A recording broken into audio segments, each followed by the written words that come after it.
আসসালামু আলাইকুম everyone, welcome to my channel. আজকে আমি তৈরি করব কাঁচা আমের ঝুরি আচার।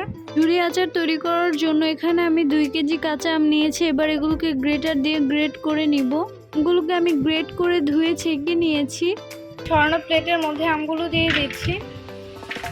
দিয়ে দিচ্ছি 1.5 কাপ পেঁয়াজ কুচি, দিয়ে দিচ্ছি হাফ কাপ সরিষা বাটা, রসুন বাটা দিয়ে দিচ্ছি হাফ কাপ, দিয়ে দিচ্ছি 1 চামচ হলুদের গুঁড়া, 1 চামচ বিট লবণ, পরিমাণ মতো লবণ ও 1 চামচ চিলি ফ্লেক্স, দিয়ে দিচ্ছি 1 কাপ চিনি, সরিষার তেল দিচ্ছি 1/3 কাপ। সবগুলোকে ভালোভাবে মিশিয়ে নিচ্ছি। আমগুলোকে পাতলা পাতলা করে ছড়িয়ে রোদে শুকিয়ে নিব। আমগুলোকে আমি 2 দিনের মতো রোদে শুকিয়ে নিয়েছি। আপনারা চাইলে আচারগুলোকে বক্সে ভরে সংরক্ষণ করে খেতে পারেন। এবার আচারগুলো একটি বয়ামে ভরে নিচ্ছি।